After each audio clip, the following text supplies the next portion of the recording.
শুভ classes study YouTube চ্যানেলে তোমাদের সকলকে স্বাগত জানাই। বন্ধুরা, আজকে একটি গভর্নমেন্ট জবের আপডেট নিয়ে হাজির হলাম। আজকের এই যে জবটির কথা বলবো সেটা হচ্ছে railway RRB assistant loco pilot ALP CEN 012025 recruitment 2025। রেলওয়ের তরফ থেকে আরআরবি অ্যাসিস্ট্যান্ট লোকো পাইলটের ক্ষেত্রে ALPর জন্য ভ্যাকান্সি কিন্তু বের হয়েছে। তো 9,970খানা পোস্টের জন্য কিন্তু ভ্যাকান্সি বেরিয়েছে। 23শে মার্চ কিন্তু এই ভ্যাকান্সিটা বেরিয়েছিল 8:28 এর সময়। তো আমরা আজকের এই ভিডিওতে কিছু ইনফরমেশান জেনে নেব এই চাকরিটি সম্পর্কে, এই লোকো পাইলটের চাকরিটির সম্পর্কে। তোমাদের যারা যারা ইন্টারেস্ট রয়েছে তারা অবশ্যই ভিডিওটা পুরো প্রথম থেকে শেষ অবধি দেখবে, কি করে অনলাইনে অ্যাপ্লাই করবে। ডেট কিন্তু দিয়ে দিয়েছে 12/4/2025 থেকে 11/5/2025 অবধি কিন্তু তারিখ রয়েছে। নোটিফিকেশান সম্পূর্ণ পড়বে। লোকো পাইলটের ক্ষেত্রে এলিজিবিলিটি কী রয়েছে, পোস্ট ইনফরমেশন কী রয়েছে, সিলেকশন প্রসিডিওর কী রয়েছে, details, age limit, pay scale এবং অল আদার ইনফরমেশন সমস্তটাই কিন্তু দিয়ে দিয়েছে। রেলওয়ে রিক্রুটমেন্ট বোর্ডের তরফ থেকে তোমাদের এই যে লোকো পাইলট বা ALP রিক্রুটমেন্ট করা হচ্ছে, সেক্ষেত্রে তোমাদের বলে দিই ইম্পর্টেন্ট ডেটসগুলো তোমরা একটুখানি জেনে নাও।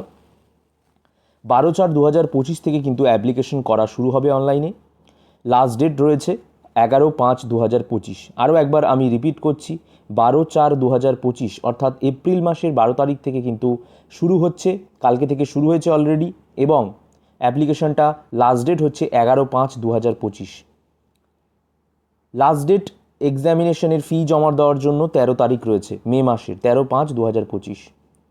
কারেকশান বা কিছু মডিফাই করার জন্য ফর্মের, অনলাইন অ্যাপ্লিকেশন ফর্মের, সেটাও কিন্তু 14 থেকে 23শে মে অবধি ডেট দেওয়া হয়েছে। এক্সাম ডেট কিন্তু অ্যাজ পার শিডিউল যেরকম আগে বলা হয়েছিল সেরকমভাবেই হবে। অ্যাডমিট কার্ড কিন্তু অ্যাভেলেবেল এই মুহূর্তে নেই, নোটিফাইড সুন, কিছু দিনের মধ্যেই জানিয়ে দেওয়া হবে। গভর্নমেন্ট এমপ্লয়ির তরফ থেকে আপডেট রয়েছে। অ্যাপ্লিকেশন ফি কত টাকা লাগছে? তুমি জেনারেল হয়ে থাকলে, OBC হয়ে থাকলে কিংবা EWS ক্যান্ডিডেট হয়ে থাকলে 500 টাকা লাগছে। SC ST PH ক্যান্ডিডেটদের জন্য 250 টাকা লাগছে। অল ক্যাটাগরি ফিমেলদের জন্য, যে কোনো ক্যাটাগরির ফিমেলদের জন্য, মেয়েদের জন্য 250 টাকা। After appear the stage 1 exam, তারপর UR OBC EWS দের ফি রিফান্ড করে দেওয়া হবে 400 টাকা। SC ST PH আর ফিমেলদেরকে 250 টাকা রিফান্ড করে দেওয়া হবে। Pay the examination fee through debit card, credit card, net banking fee mode only. তোমরা credit card, debit card, net ব্যাঙ্কিংয়ের মাধ্যমে পেমেন্ট কিন্তু করতে পারবে, ক্যাশ কোনো রকম অ্যাপ্লাই করা যাবে না। এবারে আমরা জেনে নেব রেলওয়ে অ্যাসিস্ট্যান্ট লোকো পাইলটের নোটিফিকেশনের ক্ষেত্রে ম্যাক্সিমাম এজ লিমিট কত। এজ লিমিট অ্যাজ অন 1/7/2025, 7 মানে জুলাই মাসের 1 তারিখ 2025 সালের অনুযায়ী ম্যাক্সিমাম এজ হতে হবে 18 বছর, মিনিমাম এজ হতে হবে 18 বছর, ম্যাক্সিমাম এজ হতে হবে 30 ইয়ার্স, 30 বছর। Age relaxation extra as per railway recruitment board RRB ALP recruitment advertise number CE1 012025 vacancy rules, মানে ভ্যাকান্সি রুলস অনুযায়ী তোমাদেরকে এজটা বলে দিলাম। এরপর টোটাল ভ্যাকান্সি থাকছে 9,970টি পোস্ট। সেক্ষেত্রে অ্যাসিস্ট্যান্ট লোকো পাইলটের জন্য তোমাদের কি কি এলিজিবিলিটি হতে হবে? ক্লাস 10 ম্যাট্রিক পাস করতে হবে, ITI ফ্রম NCVT থেকে ITI সার্টিফিকেট লাগবে, NCVT কিংবা SCVT যে কোনো একটা থেকেই হবে। বাট সেটা অবশ্যই যে ট্রেডগুলোতে ITI থাকতে হবে সেটা হচ্ছে ফিটার, ইলেকট্রিশিয়ান এবং ইনস্ট্রুমেন্ট মেকানিক।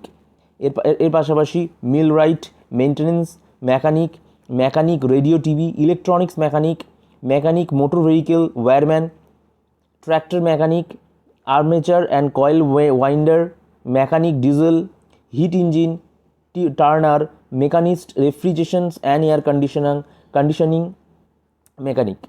এছাড়াও তোমাদের যদি সেগুলো না থাকে, ক্লাস 10 পাস করতে হবে এবং diploma in mechanical and electronics automobile engineering diploma থাকলেও হবে। Combination of various streams of this engineering discipline from a recognised institute of LIEU of ITI। এছাড়াও যদি তোমাদের BE করা থাকে কিংবা BTech ডিগ্রি থাকে মেকানিক্যালে কিংবা ইলেকট্রনিক্স অটোমোবাইল ইঞ্জিনিয়ারিং থাকে, তাও কিন্তু তোমরা এতে অ্যাপ্লাই করতে পারবে। মোর এলিজিবিলিটি ডিটেলস এর জন্য নোটিফিকেশনটা তোমরা পড়তে পারো, PDF শেয়ার করে দেবো। তো এখানে তোমরা দেখতে পাচ্ছ ক্যাটাগরি ওয়াইজ ভ্যাকান্সি কিন্তু ডিটেলস বেরিয়েছে। RRB আহমেদাবাদ, তারপর আজমির, আজ ব্যাঙ্গালোর, ভোপাল, তো আমরা এগুলো সব কিছুকে দেখবো না, জাস্ট আমরা চলে যাব এর মধ্যে আরআরবি কলকাতারটা। কলকাতা, আরআরবি কলকাতা ইয়ারের ক্ষেত্রে দেখো 194, তারপর কি বলেছে 194 পর ইউআর ক্যান্ডিডেটদের জন্য 194, ইডব্লিউএস ক্যান্ডিডেটদের জন্য কিন্তু 51, ওবিসি ক্যান্ডিডেটদের জন্য 103, আর এসসিদের জন্য 71, এসটিদের জন্য 39, আর একটা হচ্ছে 262। সেমভাবেই তোমরা আরআরবি কলকাতা এসিআরের যদি দেখো, এসিআর এর যদি দেখো 95, 48, 61, 39, 19 এবং 458। তো সেক্ষেত্রে আমরা যদি টোটাল ভ্যাকান্সি দেখি কিন্তু ভালোই কিন্তু সিট রয়েছে আরআরবি কলকাতা ইয়ারের ক্ষেত্রে। কলকাতা ইয়ারের ক্ষেত্রে 262টা সিট রয়েছে, আরআরবি কলকাতার ক্ষেত্রে 458টা সিট রয়েছে। এছাড়া মালদার ক্ষেত্রে আমরা দেখলে সেটাও কিন্তু কলকাতা সংলগ্ন 410 আর 24, তো মোটামুটি ভালোই কিন্তু সিট রয়েছে। এর পাশাপাশি আমরা দেখে নেব যে কীভাবে তোমাদের এই এএলপি অ্যাসিস্ট্যান্ট লোকো পাইলটের অনলাইন ফর্ম ফিল আপ করতে হবে। তো ডেট তোমাদের বলে দিয়েছি 12/4/2025 থেকে 11/5/2025। অবশ্যই নোটিফিকেশানটা তোমরা ভালো করে পড়বে। তোমরা তোমাদের অল ডকুমেন্ট যেমন eligibility, ID proof, address details, basic details সমস্ত কিছু রেডি করে নিয়ে 1 কপি করে জেরক্স এবং আসল কপিটা নিয়ে বসবে। কাইন্ডলি রেডি স্ক্যান ডকুমেন্ট, অর্থাৎ তোমাদের কিন্তু সমস্ত ডকুমেন্ট ফটো আইডি বলো যাই কিছু বলো স্ক্যান করে জমা দিতে হবে। তো সাইবার ক্যাফ থেকে করবার চেষ্টা করবে। আইডি প্রুফ মানে আধার কার্ড, প্যান কার্ড, এন্ট্রান্স এক্সামিনেশনের যে সব কিছু সার্টিফিকেট, আইটিআই সার্টিফিকেট সব কিছুই কিন্তু স্ক্যান করে দিতে হবে। Before submit the application from must check the preview and all column carefully. সমস্ত কিছু ডকুমেন্ট সাবমিট করার আগে সমস্ত কলাম ফর্মে যা যা ফিল আপ করেছো সেগুলো একবার করে চেক করে নেবে, রিচেক করবে। অ্যান্ড লাস্টে সাবমিট করার পর take a print out of final submitted form. সেই ফাইনাল সাবমিটেড ফর্ম সাবমিট করার পর তোমরা একটা প্রিন্ট আউট করে নেবে।